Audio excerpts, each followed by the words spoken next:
विष्णुपदाय कृष्णपृष्ठाय भूतले श्रीमती भक्ति वेदांत स्वामी नमस्ते शाश्वती गौरवाणी प्रचारिणे निर्विशेष शून्यवादी पश्चात्तरशतारिणे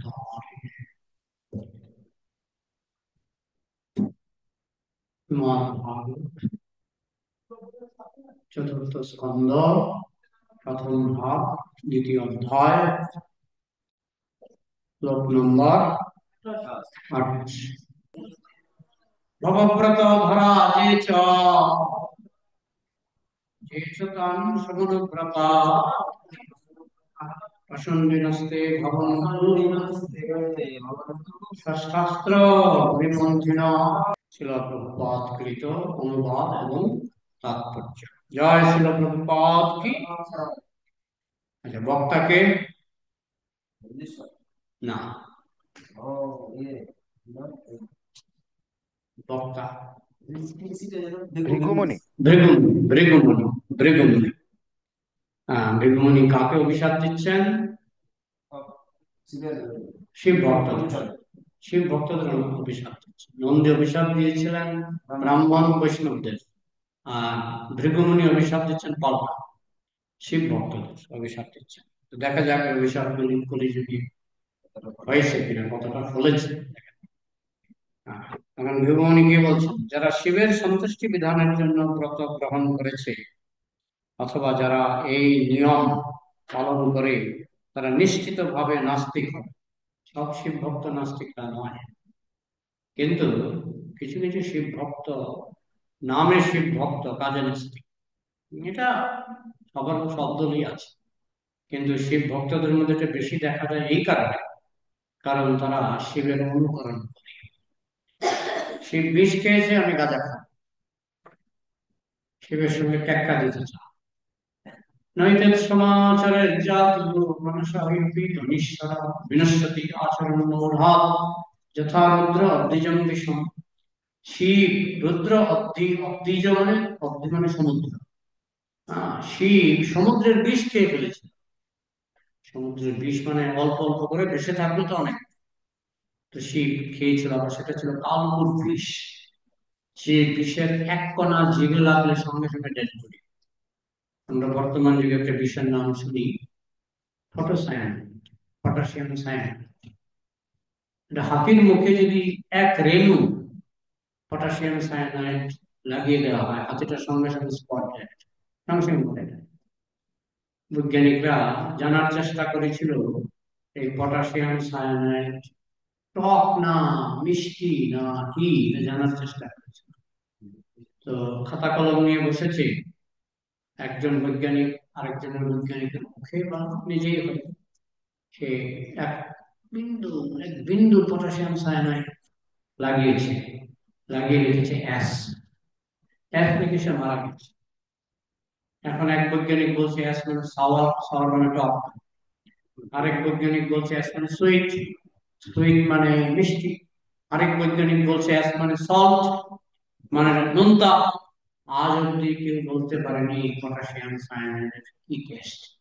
অ্যাস দিয়ে সল্ট, সুইট, সাওয়ার তিনটাই বোঝায়, তিনটারই প্রথম অক্ষর হচ্ছে S।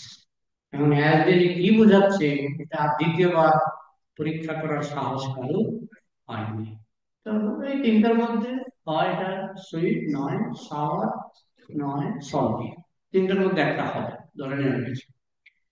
তো যাই হোক, তো এই যে পটাশিয়াম সায়ানাইড, এক বিন্দু পটাশিয়াম সায়ানাইড যদি কারো জিভে দেওয়া হয়, সে সঙ্গে সঙ্গে স্পট ডেড, সে সঙ্গে সঙ্গে স্পট ডেড। তাহলে কি করে আমরা শিবের সঙ্গে টেক্কা দেব? যে শিব পটাশিয়াম সায়ানাইডের থেকেও শক্তিশালী, পটাশিয়াম সায়ানাইডের থেকেও শক্তিশালী বিষ খেয়ে মরেননি, এটা কণ্ঠে ধারণ করেছেন, তার কণ্ঠটা হয়ে গেল নীল, সেই থেকে তার নাম হলো নীলকণ্ঠ। এবং দেবতারা তখন বললেন, হে মহাদেব, আপনি যখন দয়া করে এসেছেন, একটু পরেই সমুদ্র মন্থন থেকে অমৃত উঠবে, আপনি একটু অপেক্ষা করুন, একটু অমৃত খেয়ে যান। শিব বলছে না, আমি অমৃত খাবো না, তো শিব অমৃত না খেয়ে চলে গেলেন, কি খেয়ে গেলেন? বিষ। কিন্তু তিনি অমর, তিনি অমর। যিনি অমৃত না খেয়ে অমর, তিনি শিব। যিনি বিষ খেয়ে অমর, তিনি শিব। তাহলে শিবের পাওয়ার কেমন? অমৃত সারা বিষ খেয়ে যিনি অমর হতে পারেন, হ্যাঁ, তিনি হচ্ছেন শিব। অত্যন্ত শক্তিশালী ব্যক্তি। এখন তার ভক্তরা মনে করে আমরাও শিবের থেকে কম কিসের, আমরাও শিবের থেকে কম কিসের। তো বিষ খাওয়ার তো সাহস হয় না, তারা একটু গাঁজা খায়, একটু গাঁজা। আমাকে বলছে শিব গাঁজা খেত না, শিব গাঁজা খেত না। শিব পুরাণ পড়েছি, সেখানে গাঁজা খাওয়ার উল্লেখ নেই। তিনি বিষ খেয়েছেন সেটা উল্লেখ আছে। কিন্তু বিষ খেয়ে তার নাম হয়েছিল নীলকণ্ঠ, এবং সেই বিষ তিনি কণ্ঠে ধারণ করে রেখেছিলেন বলে তার কণ্ঠের রং হয়ে গেছিল নীল। তো এইটুকু আমরা জানি, কিন্তু গাঁজা খেয়েছিলেন এরকম কোনো উল্লেখ আমি অন্তত শিব পুরাণে পাইনি। কেন্দ্রীয় শিব ভক্তরা যেহেতু তারা নিজেরা গাঁজা খেতে ভালোবাসে, হ্যাঁ, তাই তারা শিবের নাম ভাঙিয়ে গাঁজা খায়। তা আমাদের গ্রামে একজন ছিল, সে মৃত্যুর সময় মুখে রক্ত বমি করতো আর পায়খানা দিয়ে রক্ত যেত। সে ছিল 1 নম্বরের গাঁজাখোর। হ্যাঁ, তো অনেকে শিবের নাম ভাঙিয়ে এই গাঁজা ধরে, কিন্তু শেষ পর্যন্ত গাঁজা তাকে খেয়ে ফেলে। হ্যাঁ, রক্ত বমি করবে, রক্ত পায়খানা করবে। তো তুমি শিবের সঙ্গে টেক্কা দিতে যাচ্ছ কেন? শিব ধরে নিলাম তর্কের খাতিরে শিব গাঁজা খায়, তুমি শিবের সঙ্গে টেক্কা দিতে যাচ্ছ কেন? হ্যাঁ, শিব বিষের সমুদ্র খেয়ে যদি অমর হতে পারে, তুমি তো 1 ফোঁটা বিষ খেয়ে মরে যাবে। তুমি কেন শিবের সঙ্গে টেক্কা দিতে যাচ্ছ? হ্যাঁ, ওরে বাবা, এই সাউন্ডটা এখন এইটুকু পর্যন্ত সাউন্ড হালকা আসবে, আসবে, কিন্তু তো বুড়া বয়সে এত মন থাকে এখনো।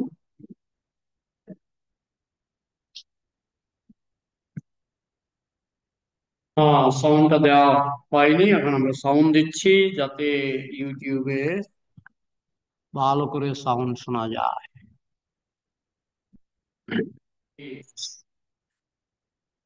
তো কি কথাটা হচ্ছিল? হুম, তাই যারা শিখ ভক্তরা, আমি একবার গেছিলাম গঙ্গাসাগর মেলা। তো দেখি ওই যে নাঙ্গা সাধু আছে না, কাপড় পরে না, ওরা বসে আছে। তো সেখানে দেখলাম সবাই গাঁজা টানছে, গাঁজা টানছে।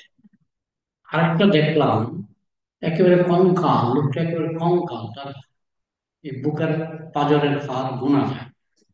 সে দেখলাম বাবা, শিব হওয়ার খুব শখ, শিব শিব হওয়ার খুব শখ। হ্যাঁ, এই লোকগুলি তো কষ্ট পায়, মারা যায়।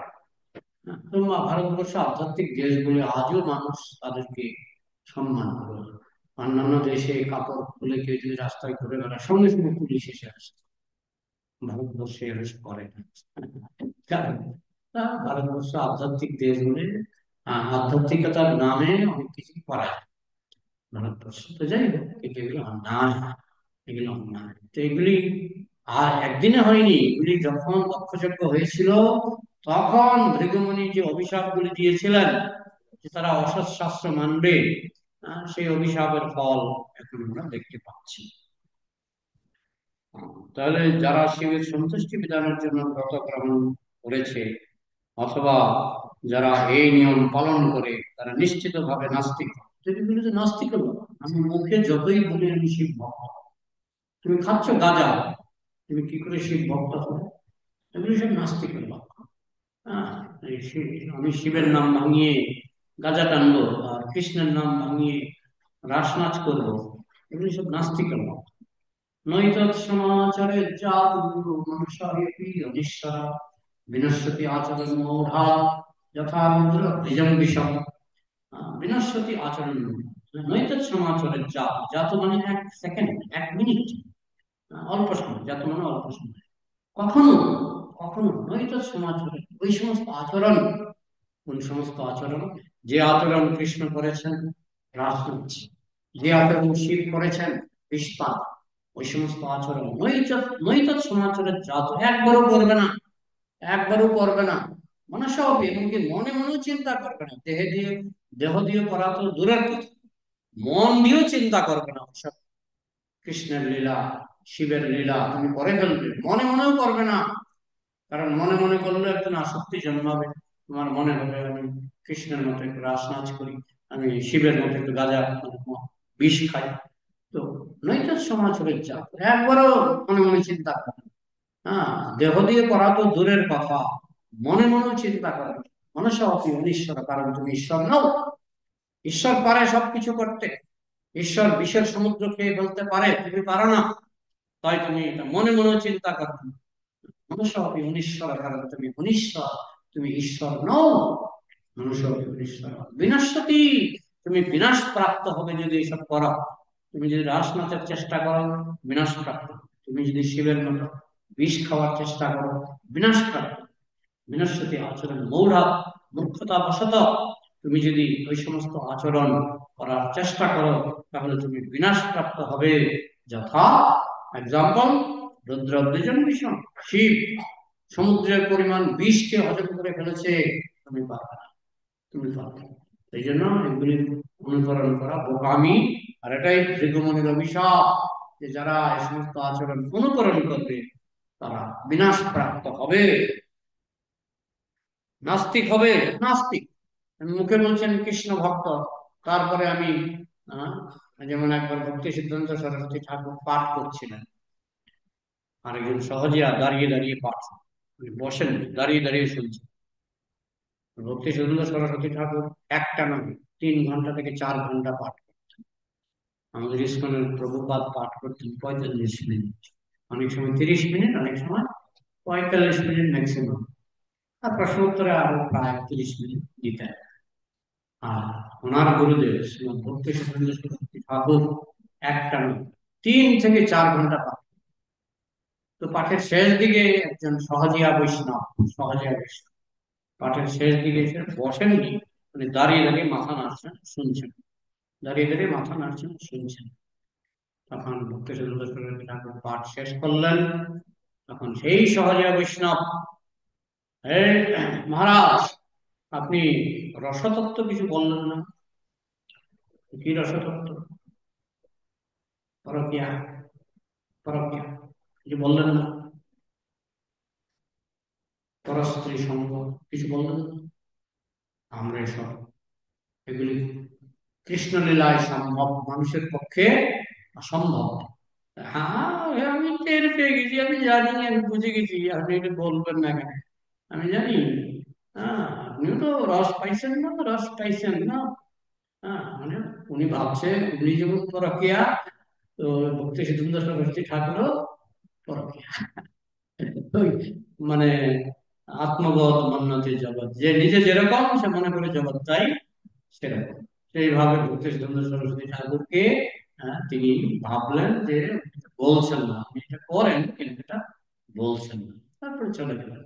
তো যাই হোক, ভক্তি সিদ্ধান্ত সরস্বতী ঠাকুর বলছিলেন যে এইসব লোকগুলি এই বৈষ্ণব ধর্মটাকে নষ্ট করবে। হ্যাঁ, তারা ওই কৃষ্ণের পরকিয়া তারা অনুকরণ করার চেষ্টা করে, মহাদেবের বিষ পান তারা অনুকরণ করার চেষ্টা করে। এইভাবে তাদের বিনশ্বতী আচরণ মূঢ়া, তারা মূর্খ, তারা বিনাশ প্রাপ্ত হবে। আর কি? দিব্য শাস্ত্র নির্দেশের বিরুদ্ধ আচরণ, মানে শাস্ত্র পরিপন্থী। শাস্ত্র দুই প্রকার, শাস্ত্র দুই প্রকার, একটা হচ্ছে সৎ শাস্ত্র, আর একটা হচ্ছে অসৎ শাস্ত্র। তাহলে বৈষ্ণব শাস্ত্রকে বলা হয় সৎ শাস্ত্র। সৎ শাস্ত্র, ভাগবত, শ্রীমদ ভাগবত হচ্ছে সৎ শাস্ত্র, গীতা হচ্ছে সৎ শাস্ত্র, চৈতন্য চরিতামৃত হচ্ছে সৎ শাস্ত্র। অসৎ শাস্ত্র কি? এগুলি এগুলি পদ্ম পুরাণে উল্লেখ আছে। অসৎ শাস্ত্র মায়াবাদম অসৎ শাস্ত্রম প্রচ্ছন্নম বুদ্ধমুচ্যতে মৈব বিহিতাং দেবী কলৌ ব্রাহ্মণ মুক্তিনা। প্রথমে কৃষ্ণ, কৃষ্ণ শিবকে আদেশ করলেন, স্বগময়ী কল্পিত স্তংশ্চ জানান্মাং বিমুখাং কুরু মাং চ গোপয় যেন স্যাৎ সৃষ্টির সত্তরোত্তরা। বলছেন স্বগময়ী কল্পিত স্তংশ্চ, হে শিব। কে বলছেন কাকে? কৃষ্ণ বলছেন কাকে? শিবকে। হে শিব, স্বগময়ী কল্পিত স্তংশ্চ, তুমি একটা কল্পিত শাস্ত্র রচনা। কৃষ্ণ বলছেন শিব, তুমি একটা কল্পিত শাস্ত্র রচনা, স্বাগমী কল্পিত শাস্ত্র জনন মত বিমুখান, এমন একটা শাস্ত্র তৈরি করো যাতে মানুষ আমার প্রতি বিমুখ হয়ে যায়, যাতে মানুষ কৃষ্ণের প্রতি বিমুখ হয়ে যায়। জানান মত বিমুখান গুরু, আমার প্রতি বিমুখ করে দাও। জানান মত বিমুখান গুরু মাংস গোপয়, আমাকে গোপন করে দাও, কৃষ্ণকে গোপন করে দাও। মাংস গোপয়, কেন? যেন সৃষ্টির উত্তরোত্তর, যাতে করে এই জড়জগতের মাইক সৃষ্টি বাড়তে পারে। মায়া না ধরলে কি মাইক সৃষ্টি বাড়বে? কেউ সবাই যদি শুদ্ধ ভক্তে গোলকে চলে যায়, তাহলে মাইক মাইক সৃষ্টি তো হবে না।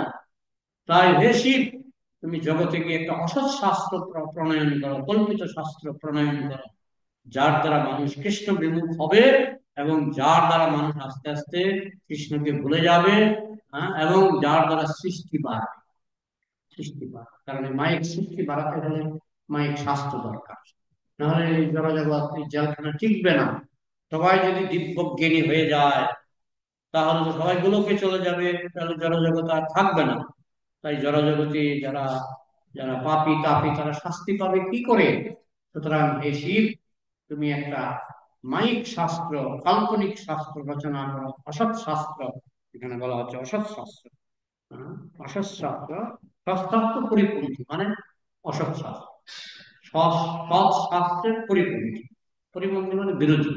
তো এটা শিব ভক্তরা ওই সৎ শাস্ত্রের পরিপন্থী, সবাই সবাই যারা বৈষ্ণব তারাও শিব ভক্ত, কিন্তু তারা ভাগবতকে মানে, তারা বিভিন্ন যে শাস্ত্রগুলি মানে, কিন্তু মায়াবাদকে তো আমরা মানি না। মায়াবাদ, কারণ মায়াবাদ রচনা করার আদেশ কে দিয়েছিলেন? কৃষ্ণ। কৃষ্ণ বলেছিলেন শিবকে, তুমি একটা অসৎ শাস্ত্র বানাও, যার দ্বারা মানুষ আমাকে ভুলে যাবে, মাংস গোপয়, আমাকে গোপন করা, যেন সব সৃষ্টির উত্তরোত্তরা, যাতে সৃষ্টি বাড়তে থাকে। কারণ মায়া না ধরলে সৃষ্টি বাড়বে না। সবাই যদি দিব্যজ্ঞানী হয়ে গোলকে চলে যায়, তাহলে সৃষ্টি বাড়বে না। সেই কথাটাই আবার মহাদেব পুনরাবৃত্তি করছেন পার্বতীর কাছে। হ্যাঁ, মায়াবাদম সৎশাস্ত্রং প্রচ্ছন্নং বদ্ধমুচ্যতে মহিব বিহিতাং দেবী, দেবী মানে পার্বতী, মহিব বিহিতাং দেবী কলৌ ব্রাহ্মণ মূর্তিনা। হে দেবী পার্বতী, আমি কলিযুগে ব্রাহ্মণের মূর্তি ধরে আসবো। কে সেই কথা? শঙ্করাচার্য। শঙ্করাচার্য আগেই বলে দিচ্ছেন শিব, পদ্মপুরাণে আগেই শিব বলে দিয়েছেন, হে দেবী পার্বতী, আমি কলিযুগে এক ব্রাহ্মণের মূর্তি ধরে আসবো। তার নাম শঙ্করাচার্য। হ্যাঁ, সাহায্য প্রচ্ছন্ন বৌদ্ধ উচ্চতে মায়াবাদম অসৎ শাস্ত্রম, এবং আমি মায়াবাদ নামে একটা অসৎ শাস্ত্র তৈরি করি, অসৎ মিথ্যা শাস্ত্র তৈরি করি। কারা দেশে? কৃষ্ণদাস। হ্যাঁ, মায়াবাদম অসৎ শাস্ত্রম।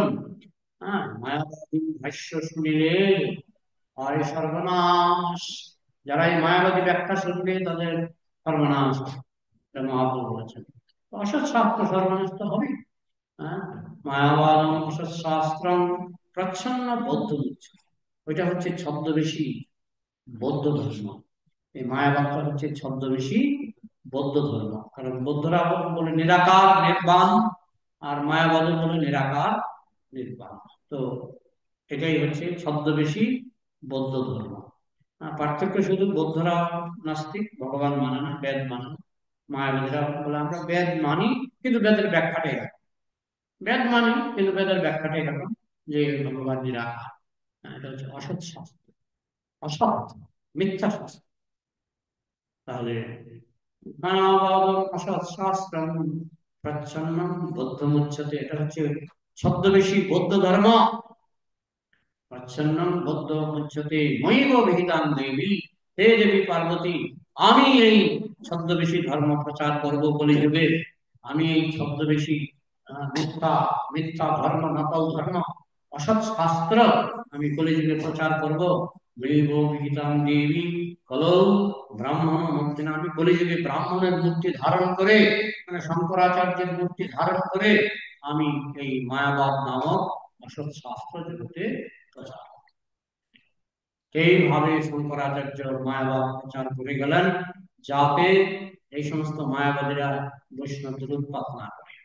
ঠিক আছে, তোমরা একটা মঠ বানাও, তোমরা একাধিক মঠ বানাও, বানিয়ে সেখানে মাছ মাংস খাও এবং তোমরা তোমাদের মায়াবাদ নিয়ে থাকো, এই সমস্ত বৈষ্ণবদের উপর উৎপাত করবে না। হ্যাঁ, বৈষ্ণবরা তারা সৎ শাস্ত্র মেনে চলে। সৎ শাস্ত্র হচ্ছে শ্রীমদ ভাগবত পুরাণম অমলম, অমল পুরাণ শ্রীমদ ভাগবত। এটা হচ্ছে যদ বৈষ্ণবানাম প্রিয়ম, এটা হচ্ছে বৈষ্ণবদের প্রিয় শাস্ত্র, সৎ শাস্ত্র। তাই কলিযুগে আমাদের খুব সাবধান থাকতে হবে কোনটা সৎ শাস্ত্র আর কোনটা অসৎ শাস্ত্র। হ্যাঁ, ধর্ম প্রচিত বৈতবক্ত্র পরম নির্মৎসরণাম শতাম। হ্যাঁ, এই এই শ্রীমদ ভাগবতে যত ছল ধর্ম আছে, নকল ধর্ম আছে, সেইগুলি ঝেঁটিয়ে বিদায় করা হয়েছে শ্রীমদ ভাগবত। পৃথিবীতে যাহা কিছু ধর্ম নামে চলে, ভাগবত কহে তাহা পরিপূর্ণ চলে। গতকাল একটা ভিডিও বের করেছি যে একটা একটা সাপ পাখির বাচ্চা খেয়ে ফেলছে। ভিডিওটা দেখবেন, গত রাত্রে বের করেছি। বের করার সঙ্গে সঙ্গে 1,000 লোক, 1,000-এর বেশি, বের করার সঙ্গে সঙ্গে 1,000 লোক দেখেছে। হ্যাঁ, কি দেখাচ্ছে? একটা সাপ একটা পাখির বাচ্চা খেয়ে ফেলছে, আর পাখির বাচ্চাটা ভেবেছে মা এসেছে, তাই পাখির বাচ্চাটা মার কাছে খাবার চাইছে, খাবার চাইছে। আর সাপটা পাখির বাচ্চাটাকে, আমি দেখো সাপটা চট করে গিয়েছে, প্রায় মিনিট খানেক খাবো কি খাবো না, খাবো কি খাবো, একটু হলো মায়া দেওয়া আছে, খাবো কি খাবো না, কি খাবো করছে। দেখছে বাচ্চাটার খাবার জন্য একটু হলো মায়া আছে, কিন্তু তারও খিদে পেয়েছে। এখন এদিকে বাচ্চাটাকে দেখে তার একটু মায়া হয়েছে, দেরি করেছে, তার আগে খেয়ে গেছে। আমি দেখছি দেরি করছে, একটু সূক্ষ্ম বিচার, দেরি করছে, কেন দেরি করছে না, তার একটু হলো মায়া আছে। তারপরে মায়াটা চেপে গেছে, চেপে গেছে, আমারও খিদে লেগেছে, আমারও খিদে লেগেছে। হ্যাঁ, তখন সে ওই এটাকে খেয়ে ফেলল। তখন আমাদের ওই যে সুরজিৎ নাস্তিক বলছে যে ভগবান থাকলে, ভগবান থাকলে ভগবান এত নিষ্ঠুর কেন? ভগবান এত নিষ্ঠুর কেন?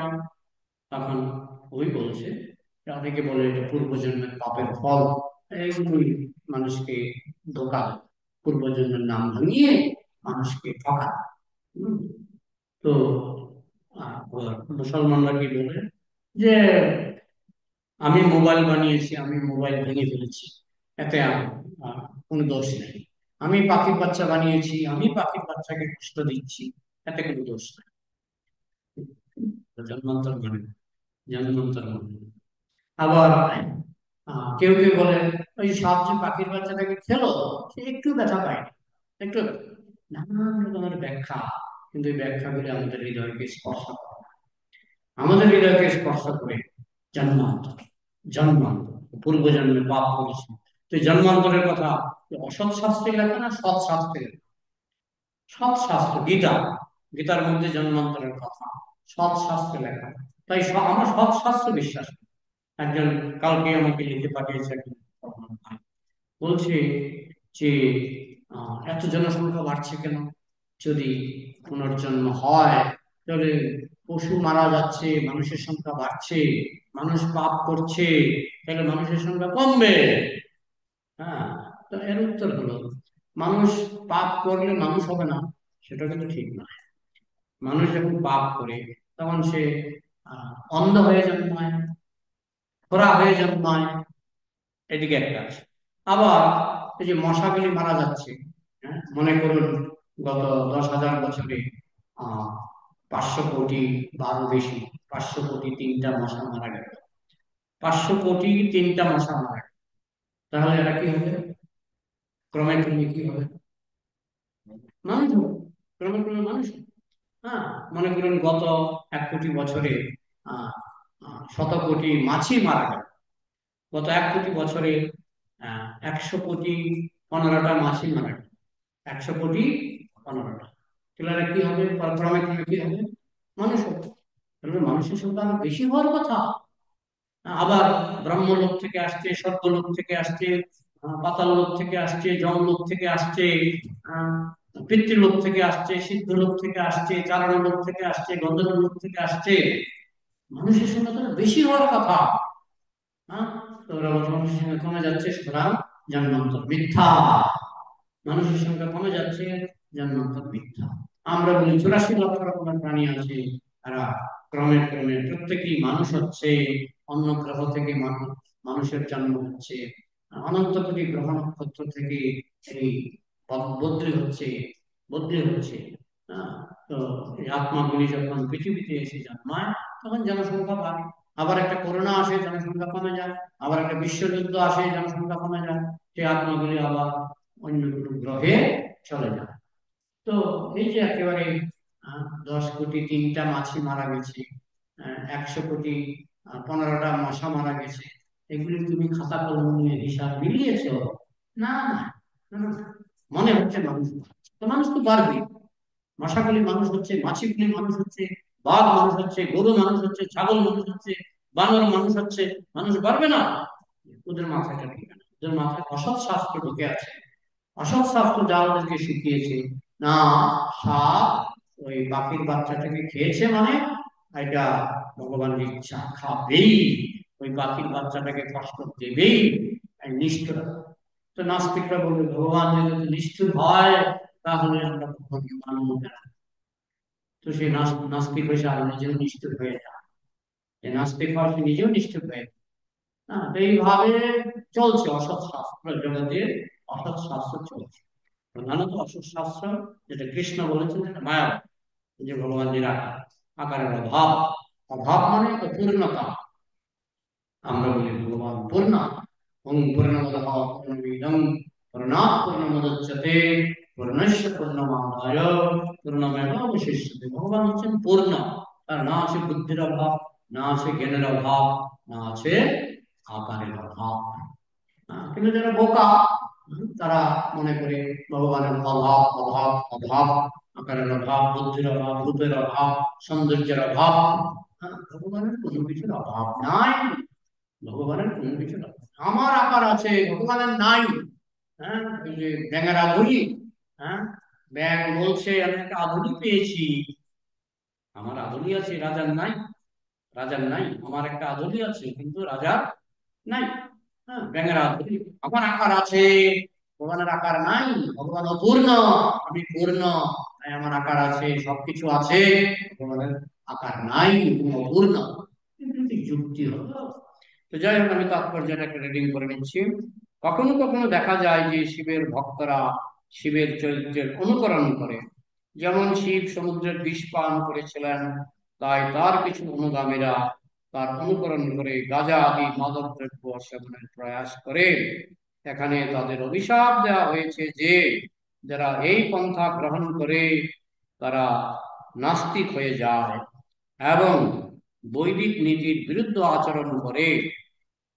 বলা হয়েছে যে শিবের এই প্রকার ভক্তরা সৎশাস্ত্র পরিপন্থী না হবে, অর্থাৎ শাস্ত্র সিদ্ধান্তের বিরোধী হবে। সেই কথা পদ্মপুরাণেও প্রতিপন্ন হয়েছে। শাস্ত্রে যেমন উল্লেখ করা হয়েছে যে কোনো বিশেষ উদ্দেশ্য সাধনের জন্য ভগবান বুদ্ধদেব যেমন শূন্যবাদ প্রচার করেছিলেন, এটা একটা অসৎ শাস্ত্র। বুদ্ধদেব বলে দিয়েছেন যে সবকিছু চরমে শূন্য। তো তাহলে তো তুমি ভগবানের সীমা বানিয়ে দিচ্ছ। হ্যাঁ, যে এখানে ভগবানের সীমা শেষ, এখানে শূন্যের সীমা শুরু। তাহলে ভগবানকে তুমি সীমিত করে দিচ্ছ। যখনই তুমি বলছো, হ্যাঁ, এটা মুসলমানরা বলে যে আমাদের জন্ম হয়েছে শূন্য থেকে, তারা বলে আল্লাহ মানুষকে বানিয়েছে শূন্য থেকে। তাহলে আল্লাহর সীমানা শেষ, শূন্যের সীমানা শুরু।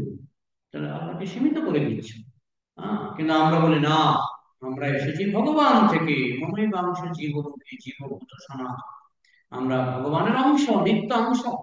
এইভাবে এগুলো হচ্ছে সৎ শাস্ত্র, আর বাকি সব অসৎ শাস্ত্র। তাহলে বৌদ্ধদের যে শাস্ত্র শূন্যবাদ, যে চরমে সবকিছু শূন্য হয়ে যাবে। হ্যাঁ, তো শূন্য থেকে সামথিং আউট অফ নাথিং, এটা বৈজ্ঞানিকরা বলে। সামথিং আউট অফ নাথিং, এটা বৈজ্ঞানিকরা বলে। তেমনি পরমেশ্বর ভগবান শিবকে নির্দেশ দিয়েছিলেন কোনো একটি বিশেষ উদ্দেশ্য সাধনের জন্য, আহ নির্বিশেষবাদ বা মায়াবাদ প্রচার করার জন্য। আগমী কল্পিতে স্তংশ জনান্মত বিমুখান গুরু মাংস গোপয় চেন সাত সৃষ্টিতে সত্তরতা কৃষ্ণ শিবকে উপদেশ দিয়েছিলেন। কখনো কখনো বেদবিরুদ্ধ দার্শনিক সিদ্ধান্ত প্রচার করার প্রয়োজন হয়। শিব পুরাণে উল্লেখ করা হয়েছে, যেখানে শিব পার্বতীকে বলেছেন কলিযুগে ব্রাহ্মণ রূপে তিনি মায়াবাদ দর্শন প্রচার করবেন। হ্যাঁ? মায়াবাদম অসৎশাস্ত্রম পচ্ছন্নম বদ্ধমুচ্যতে ময়িব বিহিতাম দেবী খলো ব্রাহ্মণ মূর্তিনা। মায়াবাদ দর্শন প্রচার করবেন। তাই সাধারণত দেখা যায় যে শিবের উপাসকেরা মায়াবাদী। শিব নিজেও বলেছেন মায়াবাদ অসৎ শাস্ত্রম। এখানে বিশ্লেষণ করা হয়েছে যে অসৎ শাস্ত্র মানে নির্বিশেষ নিরাকারবাদী মায়াবাদ দর্শন, অথবা পরমেশ্বরের সঙ্গে এক হয়ে যাওয়া, ভৃগুমুনির অভিশাপ যাওয়া। ভৃগুমুনি অভিশাপ দিয়েছেন যে যারা শিবের উপাসক তারা এই মায়াবাদ অসৎ শাস্ত্রের অনুগামী হবে, যা প্রতিষ্ঠা করতে চায় যে পরমেশ্বর ভগবান হচ্ছে নিরাকার, নির্বিশেষ, নিঃশক্তি, নির্গুণ। আর তাছাড়া শিবের উপাসকদের মধ্যে একটা সম্প্রদায় রয়েছে যারা আসরিক জীবন যাপন করে। শিব ভক্তদের মধ্যে দুটো দল আছে, একটা যারা কৃষ্ণকে মানে আর একটা যারা কৃষ্ণকে গুরুত্ব দেয় না, তারা আসরিক জীবন যাপন করে। হুম। শ্রীমদ্ ভাগবত এবং নারদ পঞ্চরাত্র হচ্ছে সৎশাস্ত্র, প্রামাণিক শাস্ত্র, যাদের সৎশাস্ত্র বলে বিবেচনা করা হয়, অর্থাৎ যে শাস্ত্র মানুষকে ভগবত উপলব্ধির পথে পরিচালিত করে। আর অসৎ শাস্ত্র হচ্ছে ঠিক তার বিপরীত। এই মায়াবাদ বা বৌদ্ধবাদ, যে বিভিন্ন মতবাদ আছে, বেশিরভাগই অসৎ শাস্ত্র। কারো কিছু প্রশ্ন আছে কি? এখনো ইন্টারনেট আছে কৃষ্ণের কৃপায়। কারো যদি কিছু প্রশ্ন থাকে তাড়াতাড়ি বলুন, ইন্টারনেট চলে যাওয়ার আগে। আলোচনা কি বোঝা গেছে না বোঝা যায়?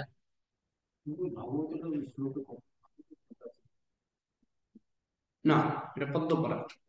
পদ্মপাড়া, এটা আমাদের বৈষ্ণব শ্লোকাবলী যে বইটা, এই যে বৈষ্ণব শ্লোকাবলী বলছে প্রধান প্রধান প্রধান শাস্ত্রের সব শ্লোক আছে, এগুলো আপনার প্রচারে খুব কাজে লাগে। আর আরো কিছু প্রশ্ন আছে?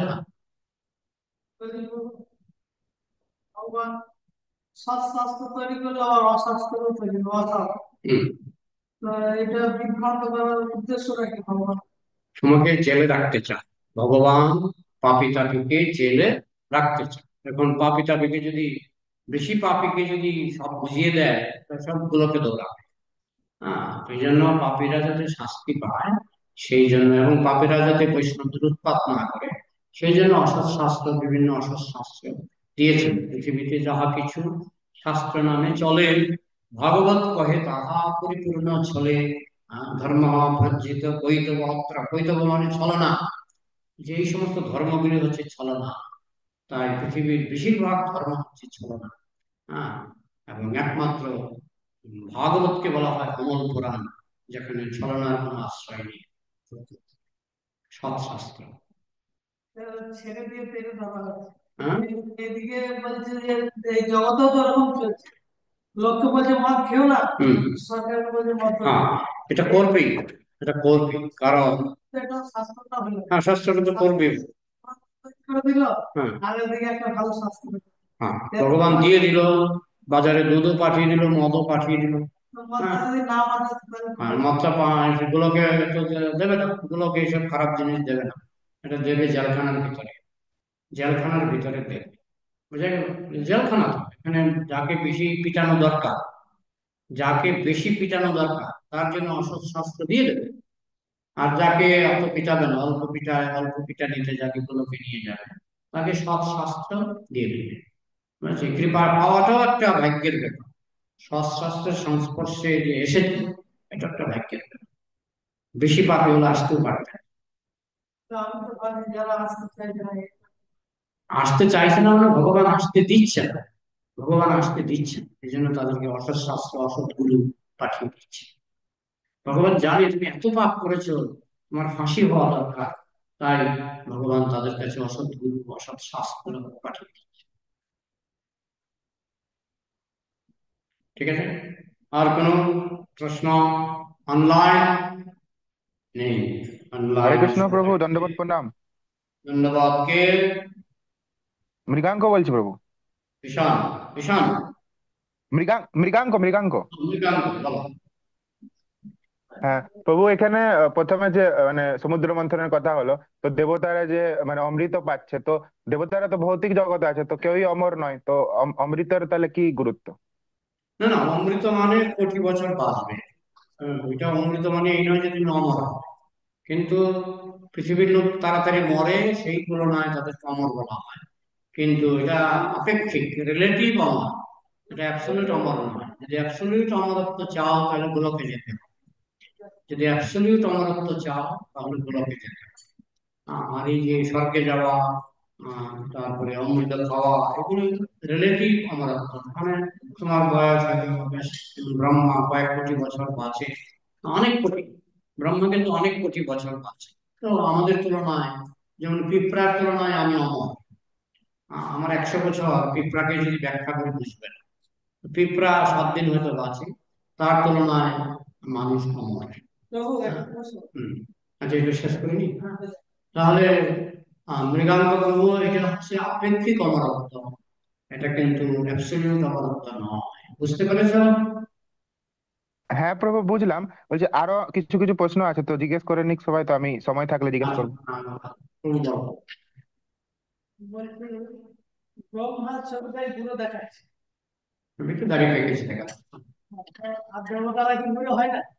হ্যাঁ, হয়। কোন দেবতার সাথে এরকম ছবি কেউ করতে পারে? হ্যাঁ, এর মধ্যে সব ছবি কি, সব তো ছবি শিল্পীরা এঁকেছে, প্রভুপাদ বলছে এরকম আঁকো। কিন্তু দেবতাদের মধ্যেও বৃদ্ধ হয়েছে, কিন্তু বৃদ্ধ হলেও তো বোঝা যায় না খুব একটা। তারা যদি বৃদ্ধ, পৃথিবীতেই দেখবে, ভক্তিচরণ মহারাজের বয়স কত হয়েছিল? ভক্তিচরণ মহারাজের বয়স হচ্ছিল 60। না, কি বল, 74। হ্যাঁ, কিন্তু ওনাকে দেখতে মনে হতো তিনি বৃদ্ধ হয়নি, তাই তো? তো পৃথিবীতেই যদি এরকম হয়, দেবতাদের মধ্যে তো এটা আরো বেশি। দেবতারা মৃত্যুর আগেও বৃদ্ধ বোঝা যায়। হ্যাঁ, ব্রহ্মা, ব্রহ্মা কিন্তু তুমি বানিয়েছো বৃদ্ধ।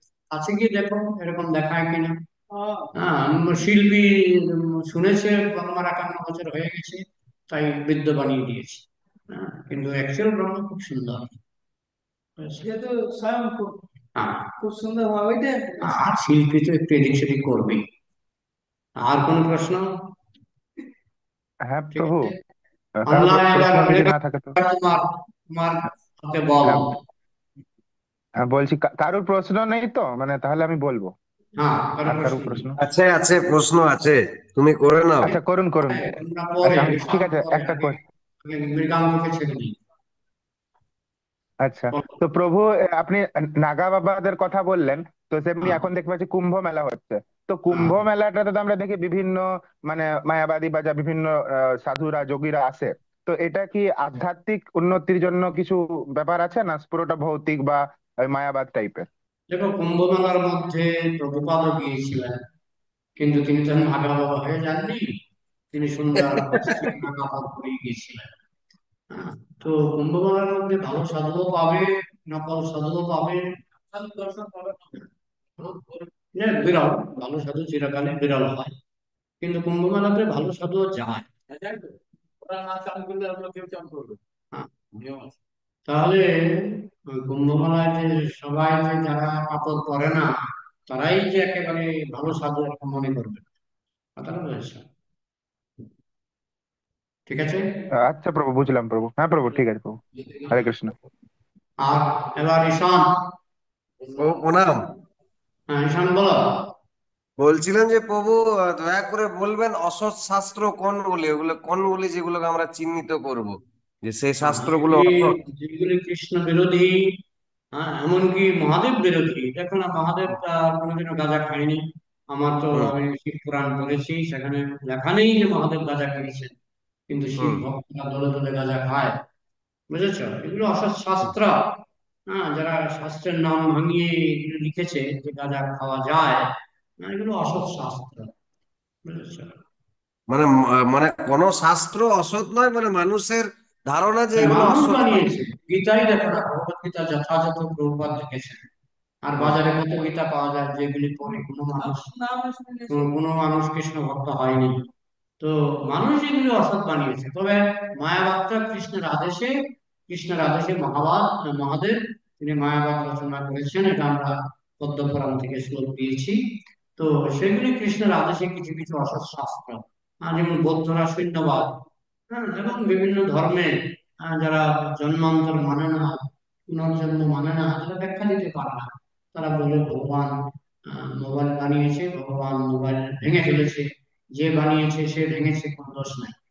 হ্যাঁ, মানে যে পাখি বানিয়েছে সেই সাপ বানিয়েছে, এবং সাপ গিয়ে পাখির বাচ্চাকে খেয়ে ফেলেছে, এখানে নিষ্ঠুরতা নাই। এগুলো অসৎ শাস্ত্র। প্রকৃত শাস্ত্র বলতে এখানে নিষ্ঠুরতা আছে, এবং নিষ্ঠুরতার কারণ হচ্ছে আমাদের অনন্ত কোটি জন্মের আমাদের কর্মফল, এবং অনন্ত কোটি গ্রহ নক্ষত্রে, অনন্ত কোটি ব্রহ্মাণ্ডে আমরা ছিলাম।